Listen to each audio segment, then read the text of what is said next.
how tempted I was to talk about Kanye West meeting with Donald Trump right now.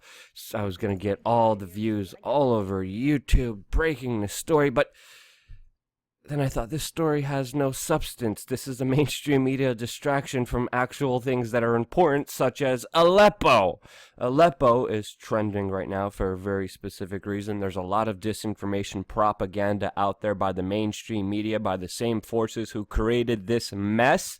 And it's important to tell you the full story of this because there's a lot of also pure disinformation about what's really happening there on the ground. The main reason Aleppo is trending all over the world is because the Syrian government forces, which are backed by Russia and China, are clearly about to officially take over the city of Aleppo, a major city, a major breaking point in the civil war in Syria that will end this entire conflict, a conflict that was re-engaged by the West.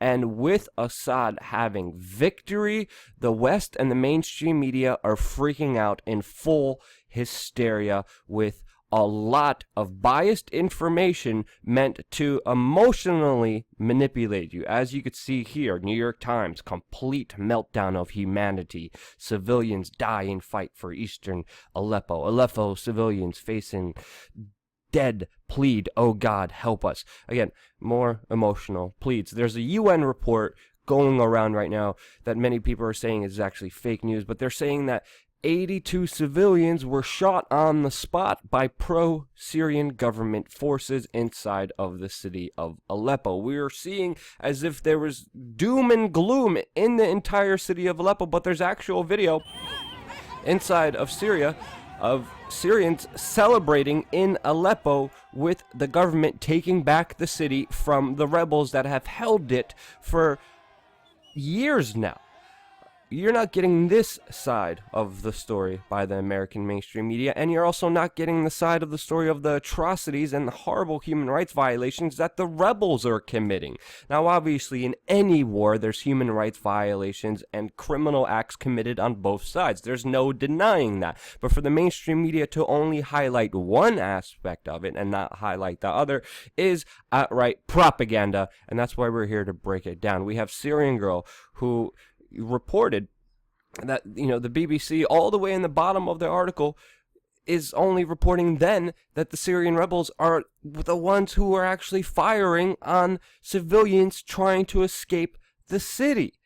You're not getting that in the mainstream media unless it's in the bottom of the story, overshadowed by everything else. And again, BBC reported on this Al-Qaeda rebel group bombing a primary school just a few days ago, but they made it seem like it was Syrian government forces and never really broke the real story of how this was actually the rebel groups. The rebel groups inside of Aleppo who were fearing the loss of the U.S. supporting them, because the United States was supporting them for a very long time. With the win of Donald Trump looks like he will not support the Syrian rebels, have turned to Al-Qaeda and Saudi Arabia and have joined alliances with them. Those so-called moderate rebels that were trained by the U.S., well, guess what? They handed over their weapons to ISIS. U.S.-trained division's 30 rebels betrayed the United States and handed over weapons to Al-Qaeda. And if that wasn't bad enough, U.S. allies in this fight, Saudi Arabia and Qatar,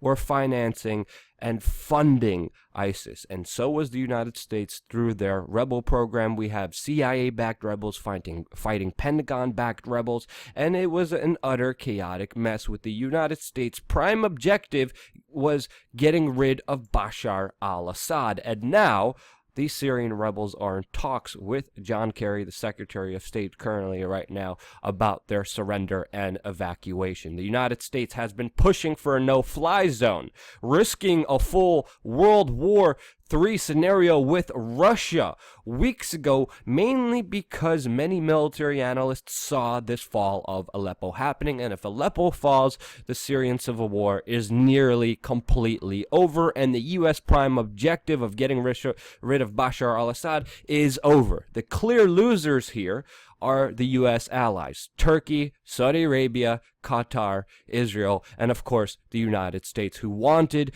to get rid of Bashar al-Assad, who wanted to balkanize the Middle East, who wanted more divide and conquer in that region, and to plunder all the wealth of the Syrian state with just pure sectarian violence. This has utterly failed, and now China, Russia, Bashar al-Assad, even the Iraqi government that switched alliances from the United States to Russia now to fight ISIS with them and not with the United States, they are the clear winners. And obviously with the end of the civil war, Bashar al-Assad, Russia, China, Iraq, and these other countries will be able to decide their future. This is a lot more freaking important than Kanye West. Again, I almost did it. I was very close. But I wanted to give you something with substance, something of importance, something of just pure disinformation that needs to be called out as propaganda to give you a full side of the story.